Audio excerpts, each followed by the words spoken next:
Di setiap kota ada cerita yang tidak pernah masuk koran. Cerita yang hanya beredar lewat bisik-bisik, diwariskan dari satu mulut ke mulut lain. Malam ini kita akan menyusuri kisah seorang tukang becak. Kisah tentang perjalanan terakhir yang tak pernah kembali, tentang seorang penumpang yang ternyata bukan manusia. Bersiaplah karena sekali kau mendengarkan kisah ini, setiap kali melihat becak di malam sepi, kau akan selalu bertanya, apakah becak itu dikayuh manusia atau dikendarai arwah? Kita mulai aja ke ceritanya. Malam itu, kota kecil di Jawa Tengah diselimuti kabut tebal. Pasar sudah lama tutup, kios-kios kayu berderit diterpa angin malam. Jam menunjukkan pukul 12 lewat sedikit. Suara hujan gerimis terdengar samar menetes dari genting ke tanah becek. Di pojok pasar, seorang tukang becak bernama Pak Sastro duduk di kursinya. Tubuhnya kurus, wajahnya letih, ia menunggu penumpang terakhir, meski malam makin larut. Pak Sastro monolog lelah.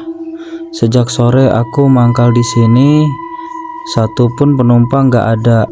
Apa orang-orang sudah malas naik becak? Kalau begini terus besok anak istriku mau makan apa?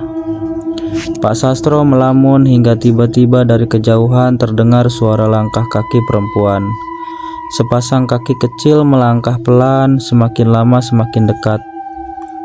Sesosok perempuan muda muncul. Ia memakai kebaya putih, rambut panjang, wajah pucat pasi, anehnya tubuhnya kering, tak tersentuh hujan sedikit pun. Perempuan berbicara dengan suara lirih dan datar. Pak, bisa antar saya pulang? Pak Sastro menjawab lega dan tersenyum. Oh tentu mbak, ayo naik saja, kebetulan becakku kosong. Perempuan itu tersenyum samar lalu naik, duduk dengan kaku. Sejak ia duduk, hawa dingin tiba-tiba menyelimuti tubuh Pak Sastro, seperti ada kabut masuk ke tulangnya. Pak Sastro mulai mengayuh, jalan basah berkilau diterpa cahaya lampu di jalan. Tapi aneh, setiap becak melewati tiang lampu, lampu itu padam dengan sendirinya. 1, 2, hingga 3 lampu redup dan mati.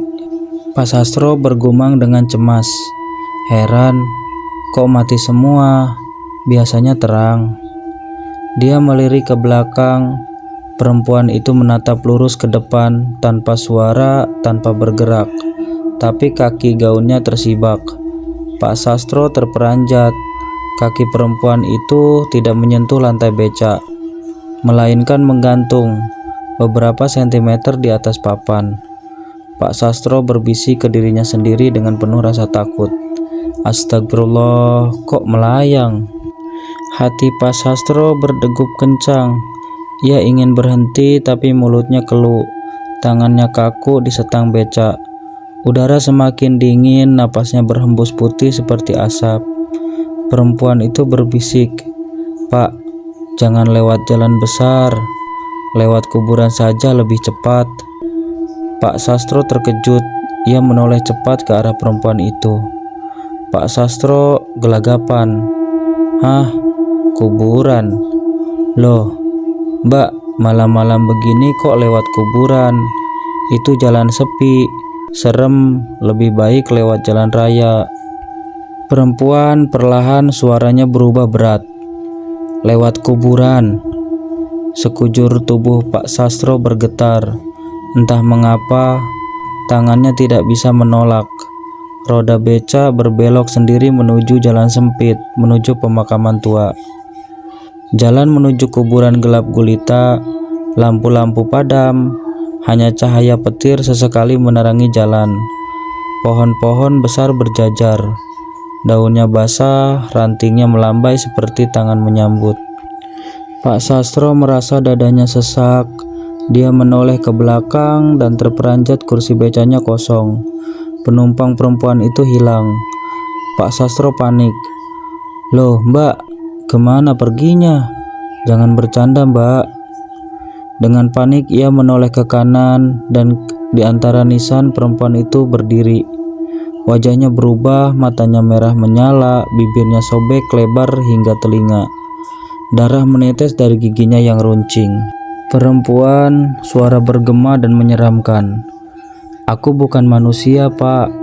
Aku cuman ingin pulang ke rumahku di bawah tanah." Pak Sastro terjerembab, jatuh dari becaknya. Tubuhnya gemetar, kakinya lemas. Ia merangkak mundur, tapi perempuan itu berjalan mendekat. Gaunnya terseret tanah, matanya berkedip. Pak Sastro menangis. "Ya Allah, jangan dekati aku cuma tukang becak biasa." Dan malam itu perjalanan mengerikan Pak Sastro baru saja dimulai. Pak Sastro tersungkur di tanah kuburan yang becek. Tubuhnya gemetar, keringat dingin bercampur dengan air hujan.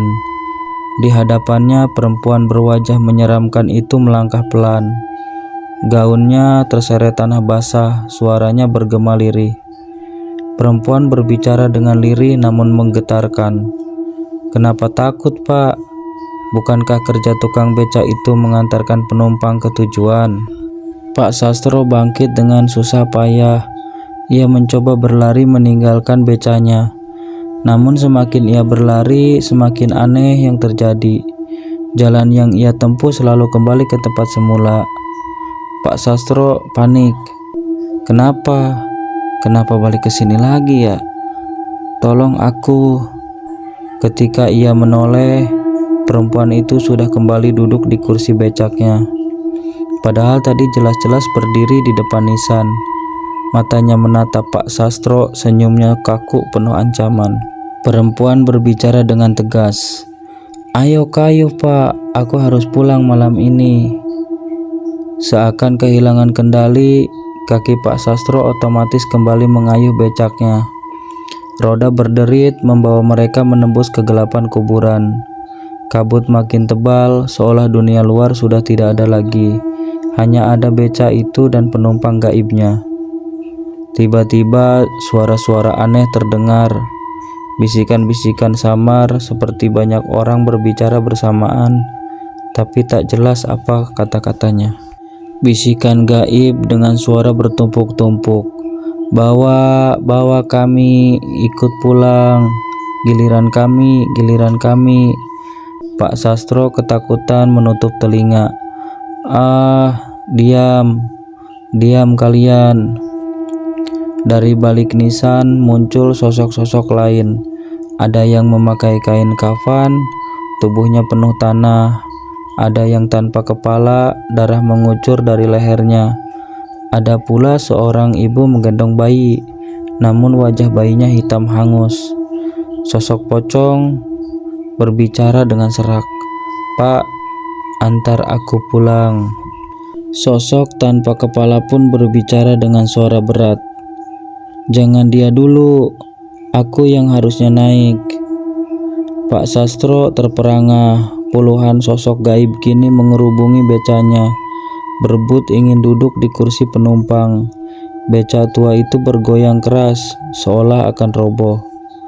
Pak Sastro memejamkan mata, menangis terseduh. Ia tak tahu apa yang harus dilakukan. Lalu tiba-tiba perempuan bergaun putih itu berdiri, menatap makhluk-makhluk lain dengan mata menyala. Perempuan itu berteriak marah.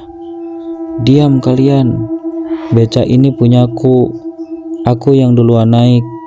Tidak ada yang boleh mengambil tempatku." Makhluk-makhluk lain mengerang kesakitan, lalu lenyap ke balik kabut.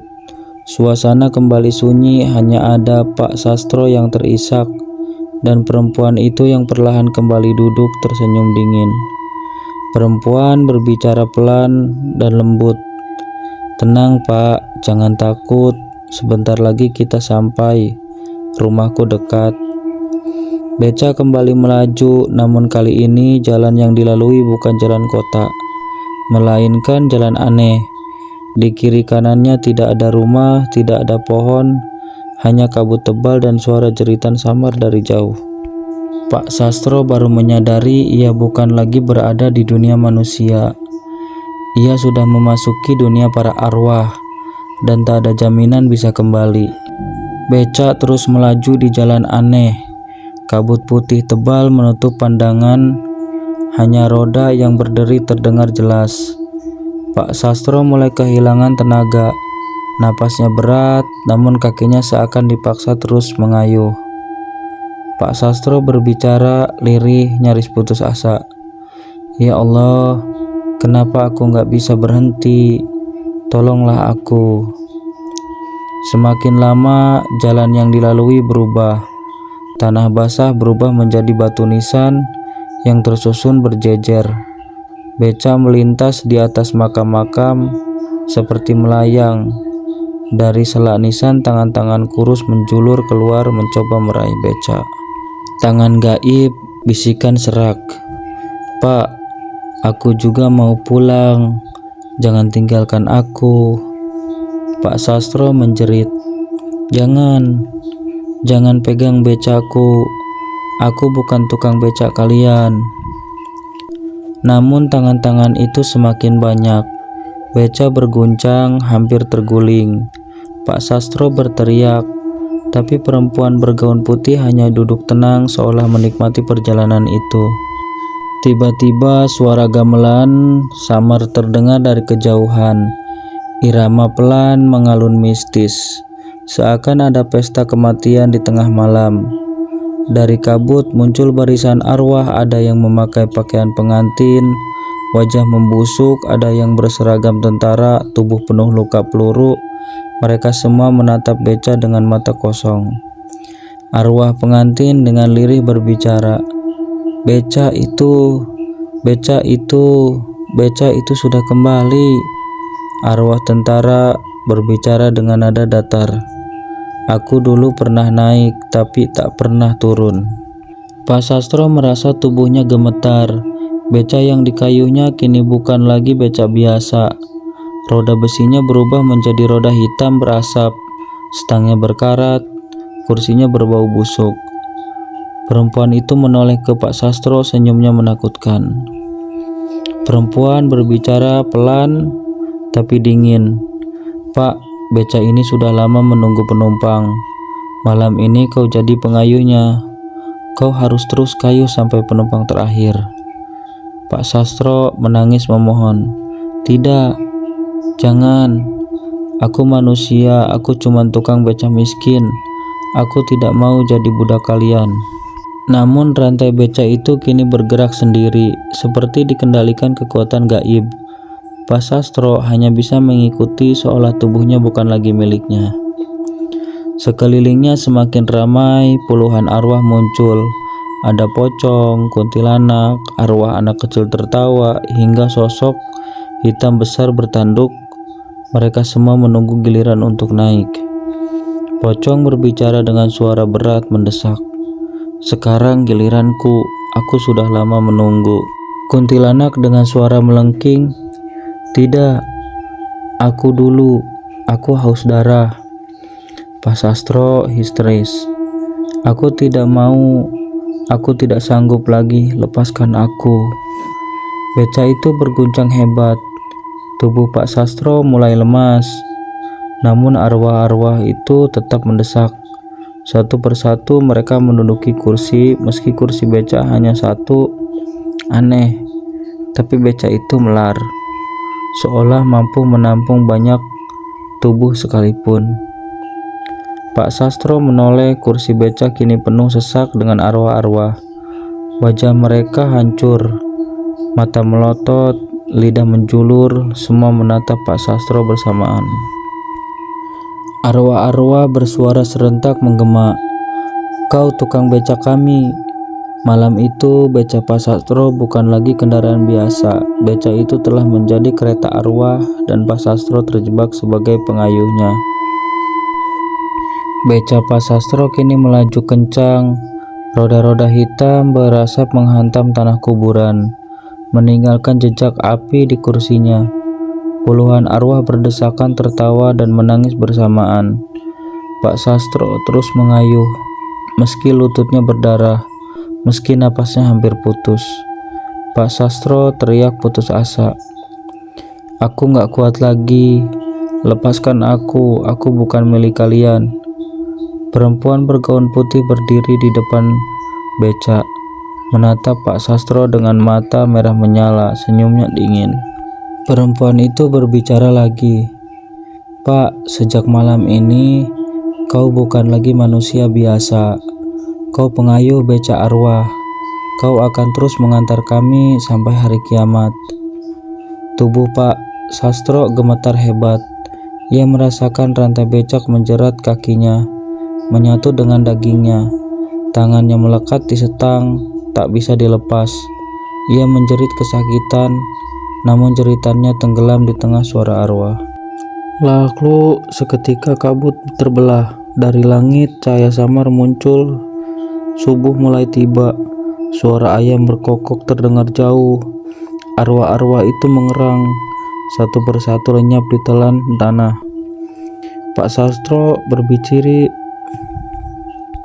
Lalu seketika kabut terbelah. Dari langit cahaya samar muncul.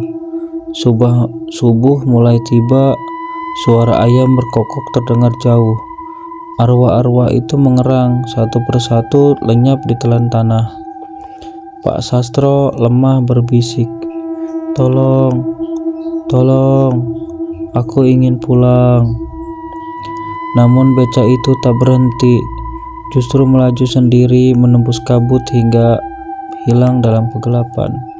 Keesokan paginya, warga pasar menemukan sesuatu yang mengejutkan. Di pinggir jalan dekat pohon beringin tua, mereka melihat sebuah becak tua terparkir. Tapi yang duduk di kursinya hanyalah kerangka manusia, mengenakan baju lusuh tukang becak. Warga berbicara dengan kaget. "Ya Allah, itu kan becaknya Pak Sastro." Terus warga yang lainnya pun ikut berbicara. "Loh, tapi kenapa isinya tinggal tulang berulang?" Sejak hari itu Pak Sastro tak pernah terlihat lagi. Namun becaknya tidak pernah benar-benar hilang. Konon setiap tengah malam ada orang yang melihat becak tua terbeliling kota. Tidak ada pengemudinya, tapi roda berputar sendiri. Kadang di kursinya terlihat bayangan samar penumpang, pocong, kuntilanak, atau arwah yang wajahnya rusak. Dan jika kau berjalan sendirian larut malam lalu melihat becak itu berhenti di depanmu, jangan pernah menoleh ke kursinya. Jangan pernah mencoba naik, karena begitu kau duduk di sana, kau tidak akan pernah bisa turun. Becak Pak Sastro kini menjadi legenda kelam di kota kecil itu. Orang menyebutnya becak arwah, kendaraan yang terus berkeliling mencari penumpang, dan di balik setiap deit rodanya ada jeritan arwah yang tak pernah sampai tujuan. Hati-hati, jangan sampai kau yang jadi penumpang berikutnya. Itulah kisah tentang becak arwah, tentang Pak Sastro, tukang becak yang ditelan kutukan. Ia hilang, namun bayangan masih berkeliaran hingga kini. Banyak yang percaya ketika tengah malam jalanan sepi, kau bisa mendengar suara roda becak berderi dari kejauhan, tidak mendekati, kadang berhenti tepat di depanmu. Ingat, jangan sekali-kali kau coba naik, karena sekali duduk di becak itu, kau akan menjadi penumpang selamanya. Terima kasih telah mendengarkan. Sampai jumpa di kisah horor berikutnya. Bila kau masih berani, jangan lupa like, share, dan subscribe.